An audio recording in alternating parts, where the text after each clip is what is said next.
हमारे जो दसों गुरु हैं, गुरु नानक साहब से लेकर गुरु गोविंद सिंह साहब जी तक, सब हिंदू थे।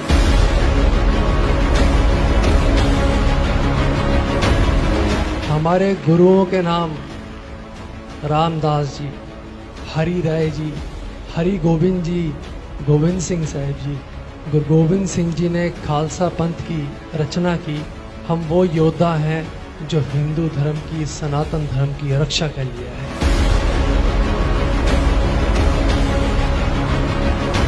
गुरु ग्रंथ साहिब में आपको आश्चर्य होगा जानकर, हरि का जिक्र 8344 बार है।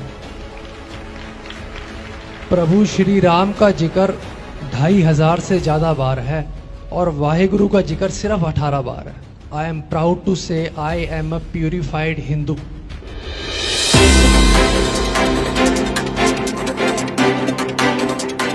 परम सत्कारयोग गुरु रूप साध संगत जी, फतेह बुलाओ। वाहिगुरु जी का खालसा, वाहिगुरु जी की फतेह। आज जी देखते आ रहे हो, पिछले 2 साल तो दास साहिब श्री गुरु गोबिंद सिंह साहब जी, श्री गुरु ग्रंथ साहब जी महाराज जी का ओट आसरा लैके दिल्ली शहर कोरोना की डैड बॉडीज़ की लाशा की सेवा करता आ रहा है, पेशेंट्स की सेवा करता आ रहा है।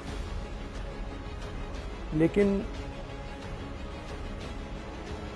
अक्सर यह होता है कि कोई मनुख किसी फील्ड के विच बहुत एक्सल हो जाता है, बहुत एक्सल करता है, बहुत अगे बढ़ जाता है, लेकिन कुछ चीज़ां जो पिछे रह जाता है। आई एडमिट दैट सेवा दे विच, क्योंकि गुरु साहब ने सानू साडे पंथ नूं सेवा बख्शी है, असीं मनुखता की सेवा कर रहे हैं।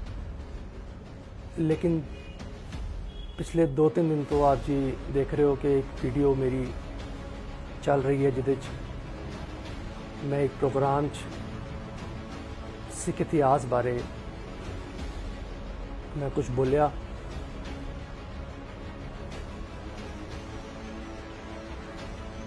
मैनू बोलण दा समा दिता गया, समा बड़ा घट सी, 5-10 minute sun.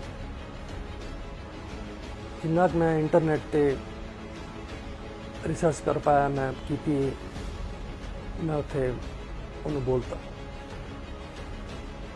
But when I got down from the stage, my father told me that whatever you have said is incorrect and there are a lot of errors in what you said. और इस कई गलतियां हैं जिहदे तू बोले हैं। So he told me the actual concept सारा की हैगा, and then I also met many Sikh brothers who came to me and said कि what all those things actually mean. मेरे को जड़ा है, चूँकि मैनू धर्म की इन्नी नॉलेज नहीं है, मैं एडमिट करना इस चीज़ में, क्योंकि मैं सिर्फ सेवा च ही लग्या रहना, मैनू धर्म की इन्नी नॉलेज नहीं है। जिन्ना कि मैं पढ़ के बोलता 10 मिनटां वो गलत सी, it was incorrect, I admit it. और मैं पंथ तो, साध संगत तो, सिख भरावां तो, भैणां तो मैं खिमा का जाचक हाँ। दास खिमा का जाचक है। whatever I have said was incorrect and दास इस गल का प्रण करता है कि सेवा के नाल नाल हुण धर्म की भी नॉलेज दास बिल्कुल ऑथेंटिक सोर्सां तो, साढ़े स्कॉलर्स हैं उन्होंने तो लवेगा। दास प्रण करता है कि अगे तो कदे भी इस तरीके की भुल चुका नहीं होणगियां। दास यह भी प्रण करता है कि सिक्खी की ऑथेंटिक नॉलेज नाल मैं आप भी एनलाइटन होवां ते होरां नूं भी एनलाइटन करांगा। जिहड़ियां भुलां चुकां होईयां,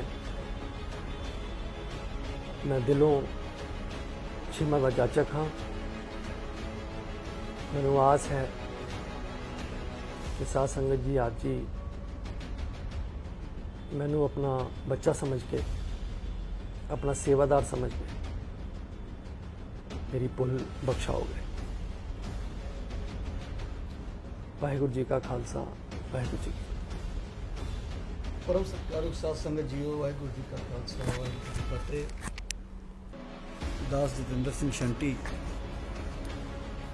27 साल तो शहीद भगत सिंह सेवा दल ਦੇ ਰਾਹੀਂ ਮਨੁੱਖਤਾ ਦੀ ਸੇਵਾ ਲਈ ਅਸੀਂ ਪ੍ਰयास ਕਰ ਰਹੇ ਹਾਂ। ਸੱਚੇ ਪਾਤਸ਼ਾਹ ਨੇ ਸਾਨੂੰ ਕੋਵਿਡ ਦੇ ਵੇਲੇ ਵੀ ਸੇਵਾ ਬਖਸ਼ੀ, ਔਰ ਦਾਸ ਨੇ ਜੋ ਕੁਝ ਵੀ ਕੀਤਾ ਉਹਦੇ ਵਿੱਚ ਮੇਰੇ ਪਰਿਵਾਰ ਦਾ, ਮੇਰੇ ਬੱਚਿਆਂ ਦਾ ਇੱਕ ਬਹੁਤ ਵੱਡਾ ਹੱਥ ਰਿਹਾ। आप जी ने देखा होना है कि लंदन तो आने के बावजूद जोतजीत सिंह किस तरीके नाल मेरे नाल लाशां की सेवा करता रहा और साबित सूरत सेवा विच लगा रहा। अज जो आप जी ने देखा एक वीडियो के राही एक कार्यक्रम के विच जोतजीत सिंह ने सिख इतिहास के बारे कुछ गल्लां कहियां जिहड़ियां कि वाकई उहदे च बहुत भारी गलतियां सन, और कई दिलों के विच उस गल का रोष है, इवन दैन मेरे दिल च भी है। पर सच्चे पातशाह जे उन्होंने को असीं गलती अपनी मानने तो मैं समझना कि गुरु महाराज जी माफ़ करते हैं। असी आप जी कोलों, पंथ कोलों खिमा दे जाचक हाँ, और मैं बहुत जल्द दास जोतजीत सिंह नूं लैके दरबार साहब जाके भी असी सच्चे पातशाह दे अगे गुरु रामदास के चरणों जाके भी असी इसी तरीके नाल अरदास करांगे।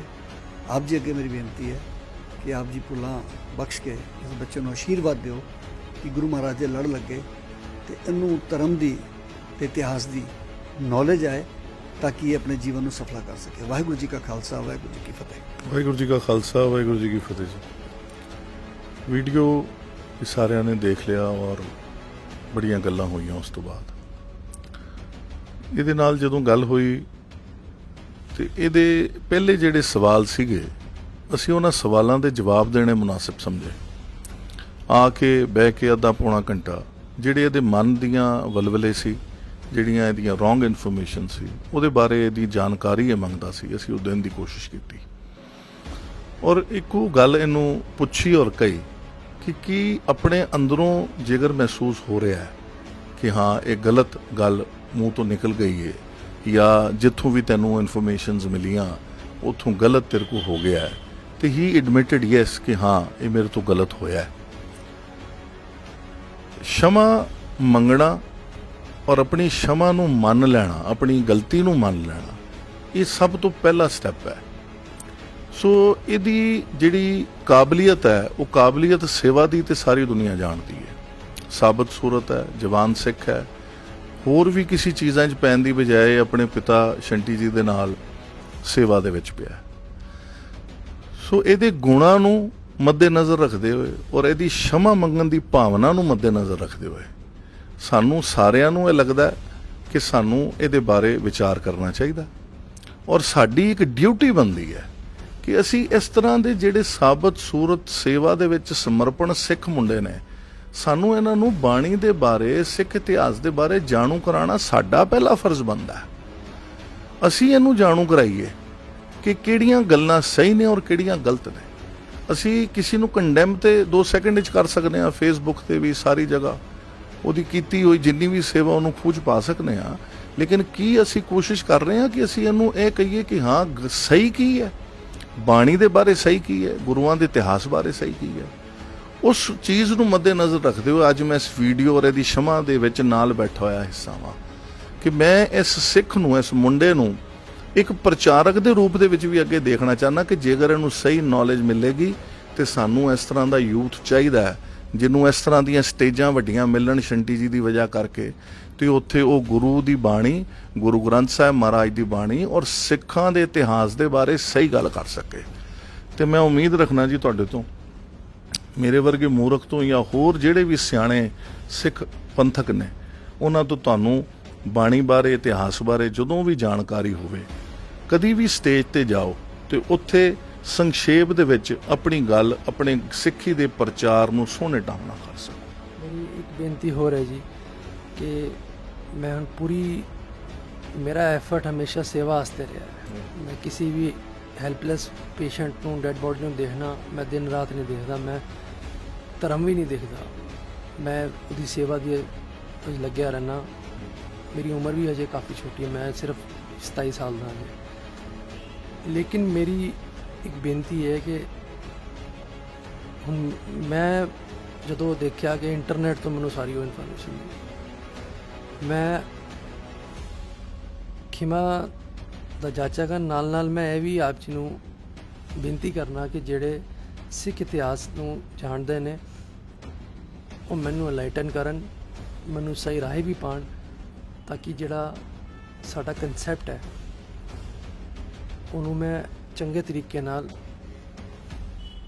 ਆਪਣੀ ਬੁੱਧੀ 'ਚ ਪਾਵਾਂ ਅਤੇ ਉਹਨੂੰ ਫਿਰ ਅੱਗੇ ਫਿਰ ਮੈਂ ਉਹਦਾ ਹੋਰ ਪ੍ਰਚਾਰ ਵੀ ਕਰਾਂ। ਅਤੇ ਜਿਹੜਾ ਵੀ ਗੁਰਸਿੱਖ ਕੋਈ ਭਰਾ ਹੈ, ਕੋਈ ਭੈਣ ਹੈ, ਕੋਈ ਸਾਡੇ ਸਕੋਲਰ ਨੇ, ਉਹ ਮੈਨੂੰ ਇਹ ਨੌਲੇਜ ਦੇਣਾ ਚਾਹਣ, ਨੌਲੇਜ ਆ ਕੇ ਦੇਣਾ ਚਾਹਣ, ਅਤੇ ਮੇਰੇ ਸਿਰ ਮੱਥੇ ਹੈਗੀ ਹੈ। ਔਰ ਮੈਂ ਪੂਰੀ ਕੋਸ਼ਿਸ਼ ਕਰਾਂਗਾ ਕਿ ਮੈਂ ਗੁਰੂਆਂ ਦੇ ਦਰਸਾਏ ਹੋਏ ਰਾਹ 'ਤੇ ਚੱਲ ਕੇ ਕੌਮ ਦੀ, ਦੇਸ਼ ਦੀ ਸੇਵਾ ਕਰਾਂ, ਇਸ ਤਰ੍ਹਾਂ ਮੈਂ ਕਰਦਾ। ਤੁਸੀਂ ਸੁਣ ਲਿਆ ਜੀ, ਉਹਦੀ ਸ਼ਮਾ ਵੀ ਔਰ ਉਹਦੀ ਆਉਣ ਵਾਲੇ ਜੀਵਨ ਦੇ ਵਿੱਚ ਪ੍ਰੇਰਣਾ ਵੀ। ਔਰ ਅਸੀਂ ਇਹੀ ਆਸ ਕਰਨੇ ਆ ਕਿ ਸੇਵਾ ਗੁਰੂ ਇਹਨੂੰ ਬਖਸ਼ਦੇ ਰਹਿਣ ਔਰ ਹੁਣ ਇਹਨੂੰ ਗਿਆਨ ਵੀ ਬਖਸ਼ਣ, ਬਾਣੀ ਦੇ ਨਾਲ ਪ੍ਰੇਮ ਬਖਸ਼ਣ ਔਰ ਤੁਹਾਡੇ ਸਾਰਿਆਂ ਦਾ ਪਿਆਰ ਵੀ ਬਖਸ਼ਣ। ਵਾਹਿਗੁਰੂ ਜੀ ਕਾ ਖਾਲਸਾ, ਵਾਹਿਗੁਰੂ ਜੀ ਕੀ ਫਤਿਹ।